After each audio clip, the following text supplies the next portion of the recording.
All right, guys.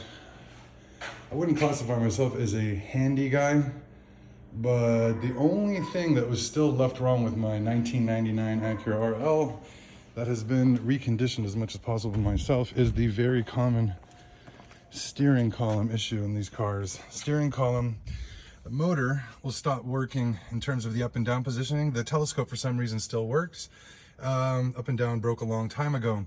My mother-in-law is maybe 5'5", 5'4". I'm 6'5", so steering wheel was way down when I got it, and there was no way to fix it. So I looked up on YouTube, and what we did was, I'll show you guys this.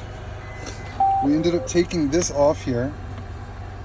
That panel removes, it just pops right off. There's a yellow wire that's connected, kind of like an old telephone plug for the old guys.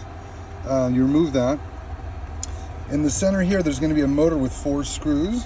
You're going to remove that, move the 4 screws, the motor drops down, and you'll have access to, it looks like a, kind of like a perforated piece of metal, or it's got some grip to it, and then you've got a white ring that goes around that. So the issue is you need to break that ring off. It's already cracked.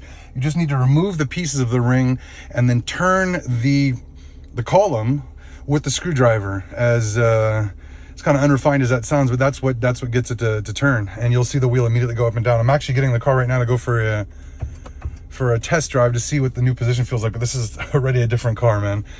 Super excited. Just wanted to share that with you guys because I'm pretty sure most of the RL owners have this problem by now. Take care and good luck. It's not that hard. Just keep at it.